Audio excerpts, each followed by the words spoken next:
Bismillahirrahmanirrahim. Assalamualaikum warahmatullahi wabarakatuh. Alhamdulillahi rabbil alamin. Assalatu wassalamu ala asrafil anbiya'i wal mursalin wa ala alihi wa sahbihi ajma'in. Ashhadu an la ilaha illallah wahdahu la syarikalah wa ashhadu anna Muhammadan abduhu wa rasuluhu shadiqul amin. Allahumma fasalli wa sallim ala sayyidina Muhammad wa ala alihi wa sahbihi ajma'in. Amma ba'd. Faqala Allah ta'ala fil Qur'anil Karim, a'udzu billahi minasy syaithanir rajim. Bismillahirrahmanirrahim. Fa'alhamaha fujuraha wa taqwaha qad aflaha man zakkaha wa qad khaba man dassaha, ila akhir ayat. Yang sama-sama kita hormati pengurus masjid dan ucuk mungkin beserta kali yang hadir pada malam hari ini. Kemudian yang kita hormati pengurus wirid beserta penyelenggara kegiatan sosial keagamaan lainnya, apakah itu penyelenggara, pengelola dana anak yatim, pengelola korban dan lain sebagainya. Kemudian ibu-ibu, bapak-bapak, jamaah wirid rahimakumullah. Syukur alhamdulillah, kembali kita ucapkan kehadirat Allah Subhanahu wa taala yang senantiasa melimpahkan rahmat dan nikmat-Nya kepada kita bersama, sehingga pada malam hari ini kita bisa hadir di dalam masjid, di dalam rumah Allah, karena al-masjidu baitullah fil ard. Jadi orang yang hadir di masjid adalah tamu-tamunya Allah Subhanahu wa taala. Dan awak bersyukur kepada Allah Subhanahu wa taala telah hadir di dalam satu majlis, yaitu majlis ilmu, sebagai raudhah min riyadil jannah, sebagai taman di antara taman-taman surga. Jadi orang yang hadir di majlis ilmu itu bagaikan hadir di dalam taman. Maka kalau ada yang enggak mengantuk seketiknya, karena duduk dalam taman tu ya senang. Ya maklumlah, dalam taman ada bunga-bunga, ada angin sepoi-sepoi, ya kan? Maka kadang-kadang dek panik bakar aja duduk di taman tu muat akan tu langsung ada. Jadi kalau don mengantuk tu tanda ya dapat rahmatnya duduk dalam taman. Dan bersyukur kita di taman tu basandau di mana? Aduh, di taman di stadion tempat basandau bagai ni. Ya. Jadi raudhah min riyadil jannah. Maka dari itu mudah-mudahan kita mendapatkan rahmatnya Allah Subhanahu wa taala. Salawat dan salam selalu kita ucapkan untuk Rasul junjungan kita, Nabi besar Muhammad sallallahu alaihi wasallam. Allahumma salli ala sayyidina Muhammad wa ala alihi wa sahbihi ajmain.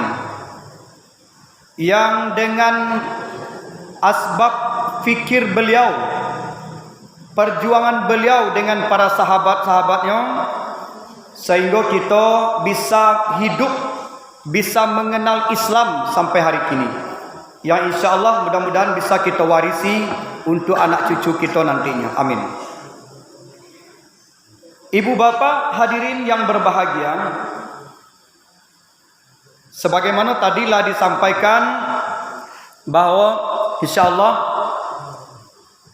minggu besok awak akan peringatan Isra dan Mi'raj di Siko. Iko ladang amal untuk kita bersama. Apa ladang amalnya? Yang pertama, ajak kawan-kawan wak, tetangga-tetangga wak, layadoyo hadir wak di kelompok-kelompok yasin sampai Ya. Lain namu 2 kali hadir di kelompok Yasin dalam seminggu tu sampai ke kawan-kawan awak. Masa hari Minggu awak Isra dan Mi'raj. Ko ladang amal untuk kita. Lah tasadio ladang amal bantu ko ndak yo mo awak mai silai. Tentu rugi kita je. Yang kedua ladang amalnya dengan momen Isra dan Mi'raj tu wacana kita adalah dalam rangka membangun tampek wudhu bagi yang perempuan. Ladang amal yang segadang-gadang dek kita, salah satu yang termasuk dalam amalan-amalan yang tak pernah putus pahalanya sampai akhir nantinya, bahkanlah mati pun awaknya akan tetap mengalir untuk kita nantinya. Di antaranya adalah sedekah jariyah. Sedekah jariyah, itulah di antara kita akan membangun tampek wudhu. Kalau nan balakate ko sari ndak satu orang, ya, ndak satu orang. Awak pergi orang, setiap uang jangan memakai lagi mencalik kena sanang ti, mencalik kena sanang ti dah. Apa lain yang satu memakai? Sanang ti uang tu itu melahirkan pahala tersendiri untuk awak. Apa lagi kok memakai sanang ti situ? Hati-hati, jangan sanang ti beko tak jatuh memakai itu kan? Jadi ancak beko tak jatuh. Ada nak selicu tu. Amal itu yang dibawa ko kini dia gila ladang kawak tikoh ladang amal untuk awak sampai wudhu kah. Ayo ndak apa-apa kita sisihkan momen Isra Mi'raj 50.000 untuk sampai wudhu, momen Isra Mi'raj 1.000 untuk sampai wudhu, momen Isra Mi'raj 2 sukik bawe untuk wudhu ancak ndak apa-apa. Dia mudah-mudahan dengan bantu itu menjelang bulan puasa selesai sampai wudhu tu ndak ada. Jadi jangan sampai kita sesion kesempatan untuk beramal. Sulitlah lah selesai sampai wudhu ko anta bila awak dapat sedekah jariyah tu lah. Ya kan? Itu. Ibu bapak hadirin yang berbahagia, malam hari kini sebagai pembahasan kita adalah kalau minggu yang sebelum-sebelumnya kita sedikit menyinggung masalah latar belakang dari peristiwa Isra dan Mi'raj, di mana ada hiburan tersendiri bagi Rasul dikarenakan beliau berada dalam keadaan sedih. Jadi ternyata sedih adalah manusiawi. Maka kalau kita berada dalam keadaan sedih itu lumrah dan biasa. Namun yang paling penting adalah obat dari kesedihan itu, yang pertama dekatkan diri kepada Allah. Yang kedua tukar suasana. Arti tukar suasana tu cari suasana-suasana baru sehingga kita tak terjebak dalam kesedihan-kesedihan yang berkepanjangan. Nah, untuk malam hari kini kita sedikit mengupas yang lebih luas nanti tentu di saat peringatan Isra Mi'raj nantinya. Di mana peristiwa Isra dan Mi'raj itu adalah bahagian dari bentuk Allah memperlihatkan tanda-tanda kekuasaannya. Kami dulu. Linuriyahu min ayatina, agar kami memperlihatkan tanda-tanda kekuasaan kami, tanda-tanda kebesaran kami, kata Allah. Nah, di antara tanda kebesaran Allah tersebut yang diperlihatkan oleh Allah dalam perjalanan Isra dan Mi'raj tersebut adalah sekelumit kita sampaikan, yaitu dengan pembelahan dada Nabi. Jadi menjelang beliau di Isra dan di-Mi'rajkan, beliau dibalah dadanya dulu. Apa namanya? Terjadi sebuah operasi yang maha dahsyat, operasi yang maha besar, yang memang tiada tandingan. Jadi tidak satu pun dokter atau teknologi mampu melakukan apa yang dilakukan oleh Jibril alaihissalam atas izin Allah subhanahu wa ta'ala.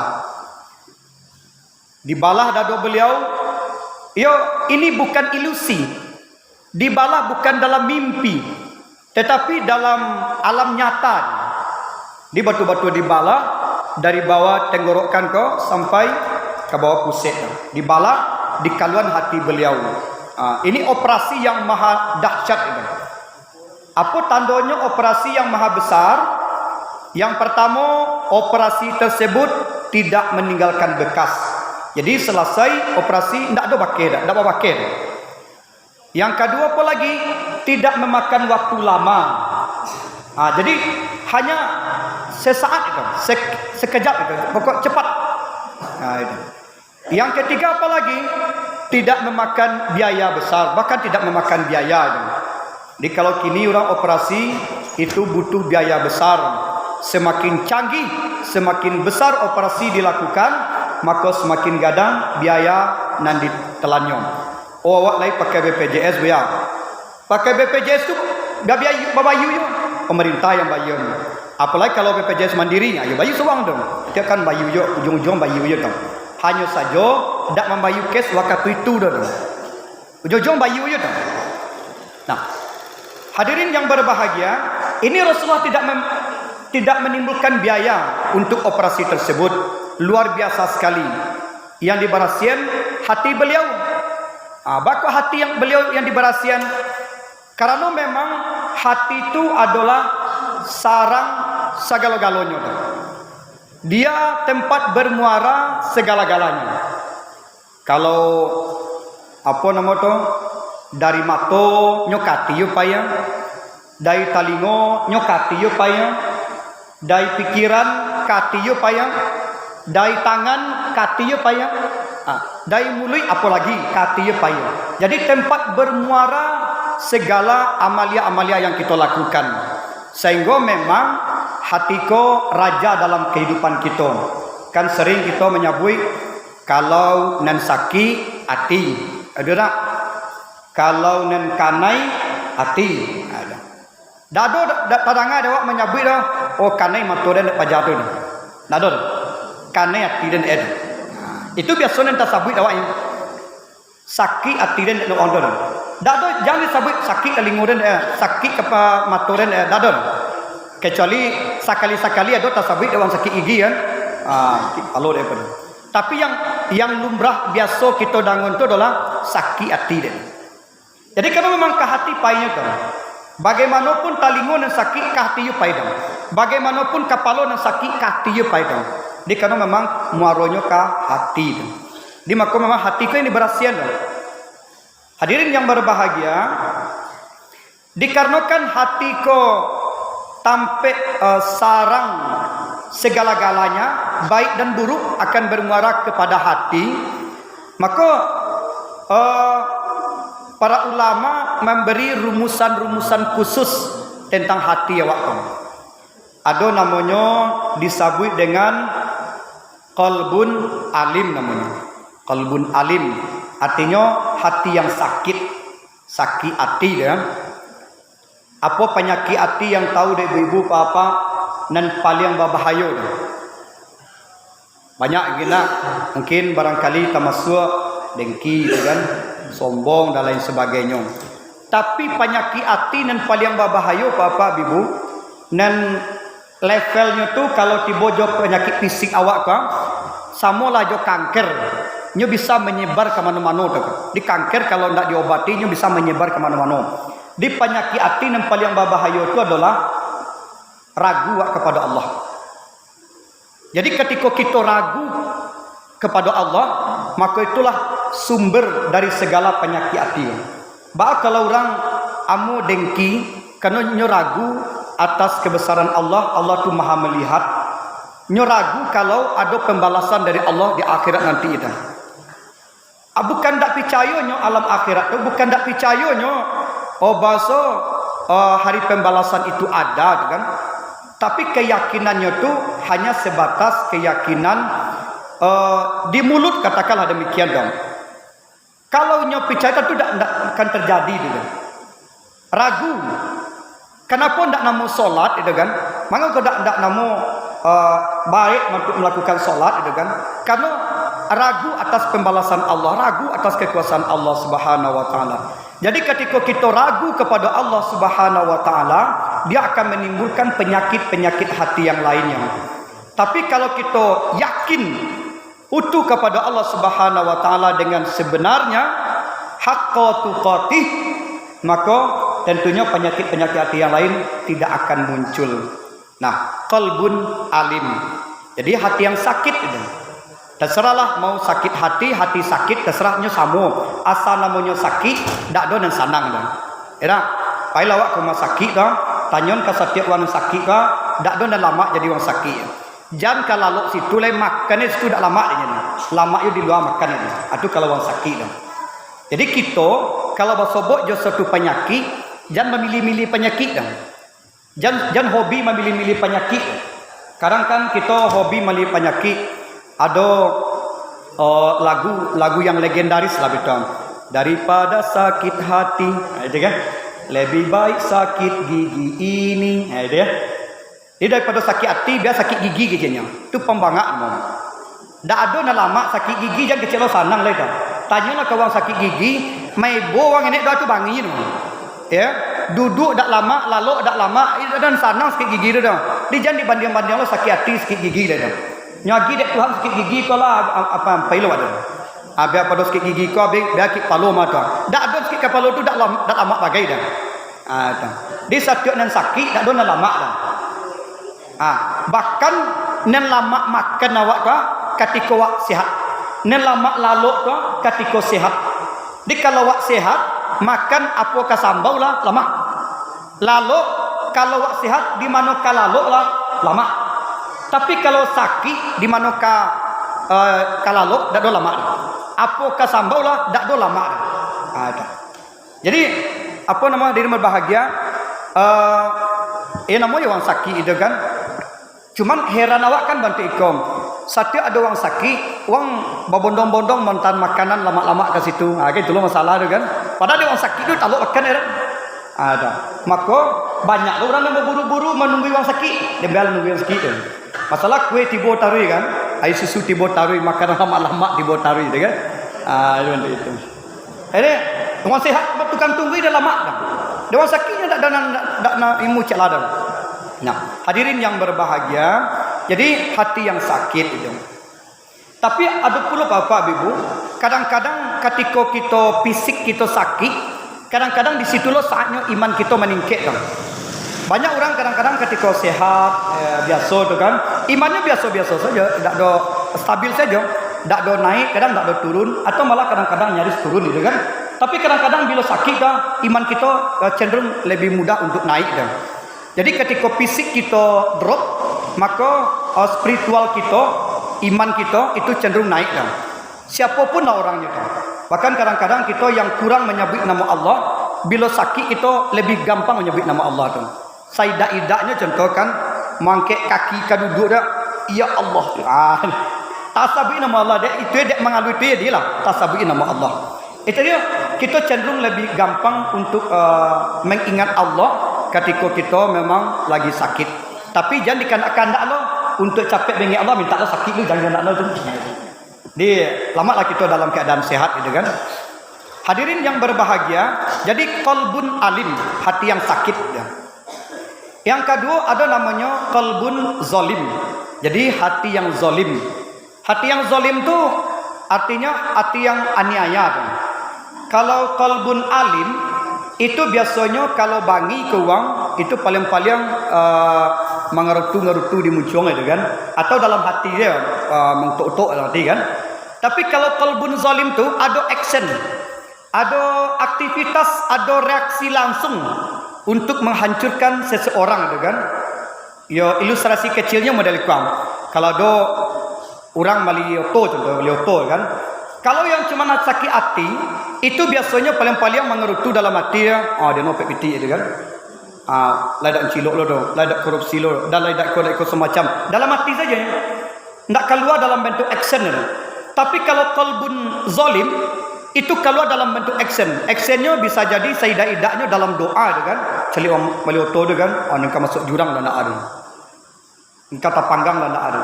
Jadi ada actionnya langsung dah. Ada aktivitasnya langsung dah. Nah, itu yang zalim. Paling berbahaya tau. Jadi ibaratnya apa Bapak Ibu? Kalau qalbun alim tu, hati yang sakit tu ibarat kalau di tangan awak sekadar kodau lah. Kodau ini kan, kata-kata. Tapi kalau dah diobati tu, itunya akan lambat laun akan berubah menjadi kanker kulit itu. Itulah berbahaya lah. Ujung-ujung bisa jadi diamputasi tu kan, dioperasi seidak-idaknya tu. Makanya kalau lagi hati yang sakit, ubek capek dah. Japo hati ko diubek, ya perbanyak baca Al-Quran, ya aksiru qiraatul Quran wa zikrul maut, perbanyak baca Al-Quran dan perbanyak kanau idrik kamati. InsyaAllah dengan banyak baca Al-Quran tu, awak hati awak semakin hari semakin tenang. Maka dari itu rutinkan, giatkan di rumah awak baca Al-Quran. Tak perlu banyak-banyak apa-apa ibu. Mungkin satu ayat satu hari atau satu ayat setiap sudah solat. Rutinkan saja baca Al-Quran. Nawir buyutakum bi qiraatil Quran. Di lain hadis disampaikan zayyinu buyutakum bi qiraatil Quran. Kata Rasul, sinari rumahmu dengan baca Al-Quran. Ada yang lain, hiasi rumahmu dengan baca Al-Quran. Jadi rumah yang disinari Al-Quran, yang sering dibaca Al-Quran, dia akan bercahaya nantinya. Yalah, sebab itu perbanyak baca Al-Quran. Mungkin setiap waktu solat, setiap subuh saja, atau mungkin menjalankan lalu dan lain sebagainya. Tak apa-apa. Tak pandai ngaji bayar. Tak bisa baca Al-Quran dah. Tak apa-apa. Mungkin tak bisa baca Al-Quran, rata-rata mungkin bisa baca Yasin, kan? Sebab kadang-kadang kita banyak tak pandai baca Al-Quran tapi pandai baca Yasin. Kan? Amun tak hafal Yasin, baca Al-Quran pandai dah. Tapi ada orang yang tak pandai baca Al-Quran, Yasin hafal, kan? Sehingga saking hafalnya Yasin, walaupun tak balik so Yasin pandai baca, ya kan? Tapi hafal, salah hafal, kan? Dia hafal tu kan tak perlu kata ke bawah bantu Quran, kan? Tak balik mana, yang penting hafal. Karena lah rutin baca Yasin taruh. Sore wirid Yasin, malam wirid Yasin, Kamis Yasin, Minggu Yasin, ada Yasin sanak bapa, ada Yasin jorong, Yasin suku dan segala macamnya, kan? Akibat dia sering baca Yasin tu, ya hafal Yasin jadinya. Itu. Nah, hadirin yang berbahagia, baca Yasin saja tak apa-apa, boleh. Seindah-indahnya pakai HP contohnya, kan? Ada speaker pakai kartu memori, putar Al-Quran. Dengan Al-Quran tu senangnya tiwak dah. Enak. Jadi baca Al-Quran.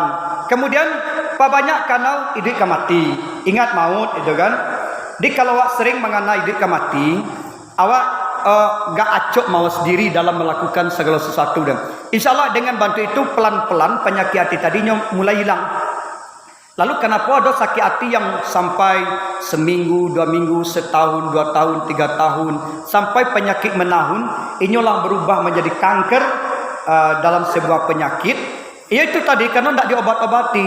Lain seketik penyakit kau tidak diubek, ya kan? Akhirnya ya susah mau ubek lagi, tak? Ujung-ujungnya harus dioperasi, kan? Operasi entah 4 bulan gini, Pak teman. 4 bulan operasi gini.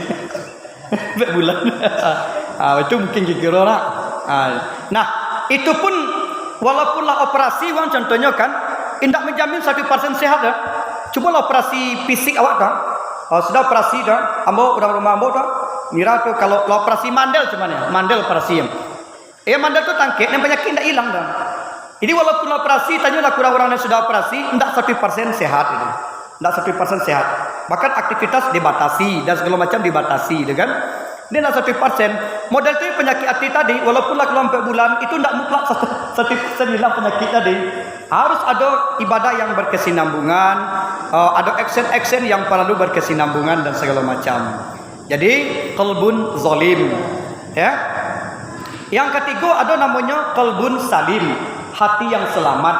Ya, yang selamat kala tentu yang kita selalu mintakan, ihdinas siratal mustaqim, siratal ladzina an'amta 'alaihim ghairil maghdubi 'alaihim waladdallin.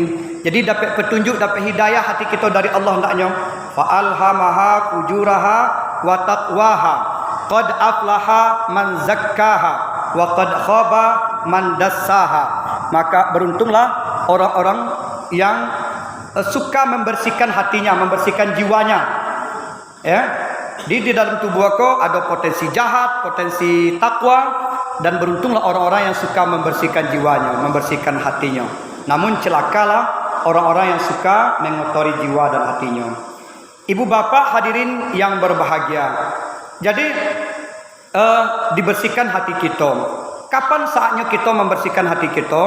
Rasulullah SAW dibersihkan hati beliau itu sebelum beliau di-Isra' dan di-Mi'rajkan. Artinya sebelum beliau menghadap Allah Subhanahu wa taala. Jadi awak tu sebenarnya bantu itu juga. Awak sebelum menghadap Allah kita dituntut membersihkan hati kita. Kapan kita menghadap Allah Subhanahu wa taala? Yang pertama ketika kita solat. Jadi kita solat itu adalah disebut as-salatu mi'rajul mukminin. Solat itu adalah mi'rajnya orang beriman. Jadi kita menghadap Allah tu pertama di saat kita akan solat. Maka sebelum kita solat ya kita perlu bersihkan baik zahiriah kita maupun batiniah kita. Zahiriah kita kalau berhadas besar kita patut mandi, ya kan?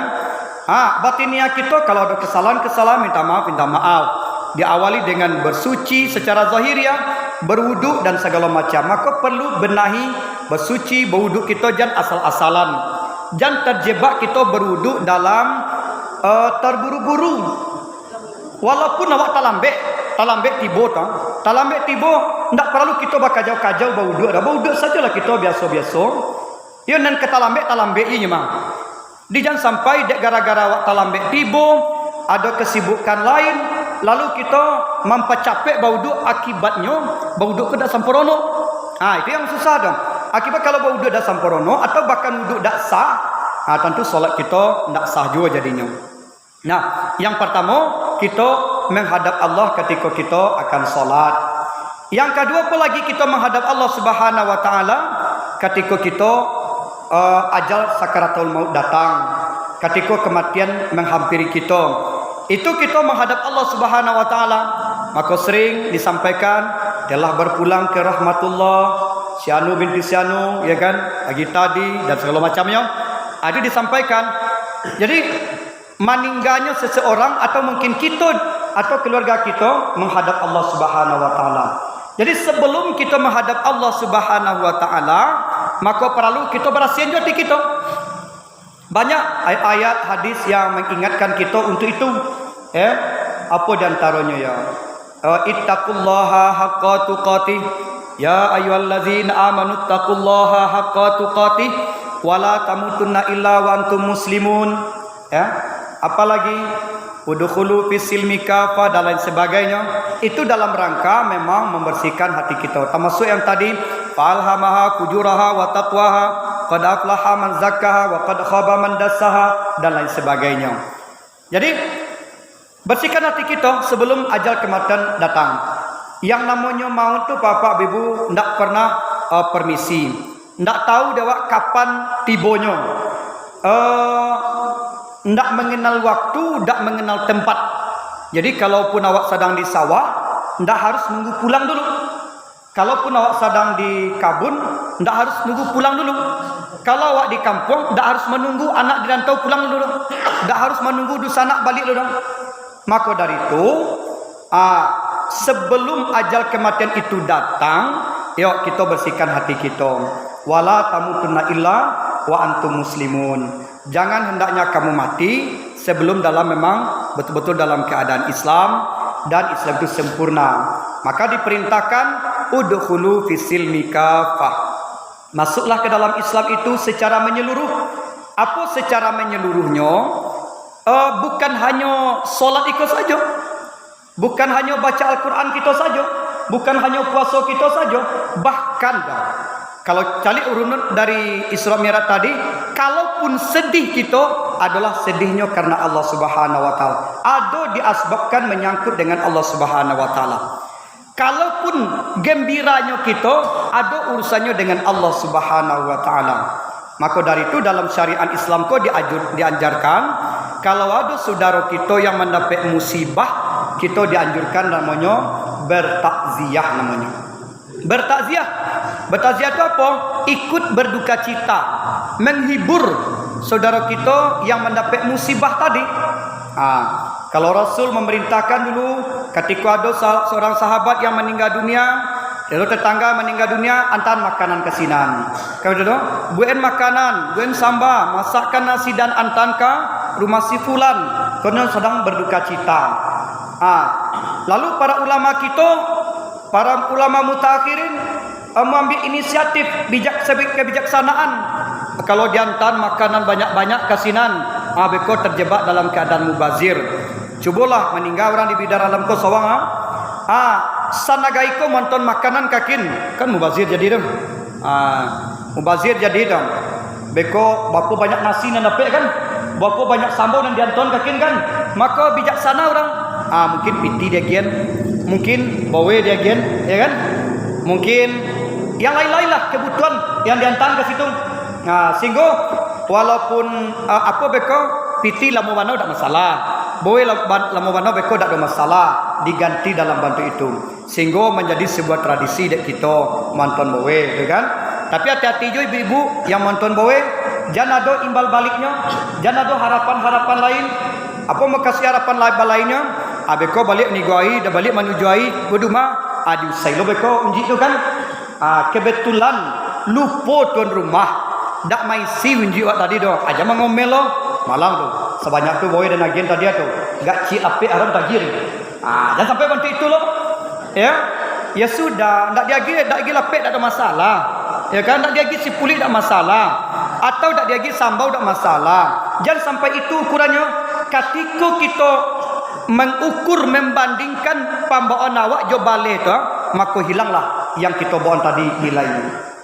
Atau mungkin apa-apa yang pai mengaji tahlilan dan segala macamnya, jangan pernah ada ukuran-ukuran lain. Pertama, apa yang dimakan di situ? Malang tu, cuiku gadang dua tu, malape-lape tu, sambal bantu ikonya tu. Jangan sampai ada unsur-unsur tu. Atau ada unsur lain, unsur imbal baliknya dengan harapan inyo payo ketampi awak besok. Jangan sampai ada unsur itu. Awak pengen nonton bawa ketampi kawan, awak pengen mengaji ketampi kawan dengan harapan kawan payo ketampi awak besok.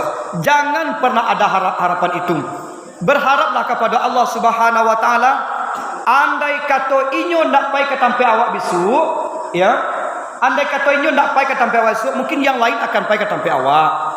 Lalu awak pai ketampi kawan tu adalah dalam bentuk bersaudara, bertetangga dan lain sebagainya. Karena apa kata Rasul? Man kana yu'minu billahi wal yaumil akhir falyukrim dhaifahu wa jarahu. Siapa yang mengaku beriman kepada Allah dan hari akhir, maka muliakan tamu dan tetangganya. Salah satu dalam bentuk memuliakan tetangga itulah menyanguk, takziah dan segala macamnya. Ya kan? Jadi maka dari itu jangan pernah ada harapan-harapan itu. Kalau inyo lai tibolo ketampi awak besok, alhamdulillah. Kalau tidak ya sudah. Di jangan ada upe-upe. Sebab ketika kita tidak ikhlas melakukan segala sesuatu, yang pertama upe pasti tibo dulu. Pasti kamu upe wak dulu. Ya, itu nyoba dua saya baik kematian, walik dan segala macam. Lai kanamu sunat anak ada yang payah kan saya. Kini dan kematian keluarga dan haram ketibo seorang Allah kenyak. Jangan ada mau upe itu. Ikhlaskan saja sudah. Mungkin orang lain nanti bo, cuman dewa kadang-kadang ada lo nan jadi apa mang? Si anu tu dak mu tampe dan pada dan painyo. Si anu nan cik lai tu dak pernah dengar kini nyo tibo pe dan. Itu nan apa mah ibu bapak? Balasan nan layak tasib. Wayarzukhu min haitsu layak tasib itu tu. Ya, samo ya barangkali sering pernah menyampaikan dulu. Samo jawab menggadang anak awak, kan? Awak menggadang anak awak, jangan pernah terlalu besar berharap inyo kembali guna kawak. Kalau inyo kembali guna kawak besok, alhamdulillah. Kalau tidak, apa boleh buat? Lalu jangan sampai keluar kata-kata samo jawab menggadang anak imam Muhammad. Ya, ayah menggadang dong. Ketek digadang awak makan ada. Jangan pernah berpikir seperti itu. Mungkin awak gadangan tu tak malai guna kawak, uang lain kan malai guna kawak kan. Kalau anak awak malai guna kawak itu tak hebat nama itu. Biasa nama itu. Malah sewajarnya. Tapi kalau awak menggadangan si A tak malai guna kawak, justru si B yang malai guna kawak, itu yang min haitsu la yahtasib. Ya, mayattaqillaha yaj'al lahu makhraja wa yarzukhu min haitsu la yahtasib. Jadi akan diberikan jalan keluar dan akan diberikan rezeki dari yang tak pernah diduga. Dia oleh sebab itu hadirin yang berbahagia, perlu kita membenahi diri kita sebelum menghadap Allah Subhanahu wa taala. Jadi itulah barangkali yang perlu kita sampaikan untuk malam hari ini. Mudah-mudahan tentunya dengan momen Isra dan Mi'raj nantinya banyak pelajaran-pelajaran yang bisa kita ambil. Jangan sampai kita terjebak dengan rutinitas setiap tahunnya. Jangan sampai kita terjebak dengan budaya-budayanya, tapi kita ambil hikmah-hikmah yang terkandung di dalamnya sehingga melahirkan perubahan-perubahan ke kita baik dalam berfikir, bertindak dan berperilaku ke depan nantinya. Itu saja barangkali ibu bapa hadirin berbahagia yang bisa kami mau sampaikan dalam waktu yang terbatas kau. Mudah-mudahan bermanfaat untuk kita bersama, terutama diri hamba sendiri yang menyampaikan. Kita tutup dengan doa kafaratul majlis. Subhanallah bihamdi, subhanallah bihamdika, asyhadu an la ilaha illa anta, astaghfiruka wa atubu ilaik. Assalamualaikum warahmatullahi wabarakatuh.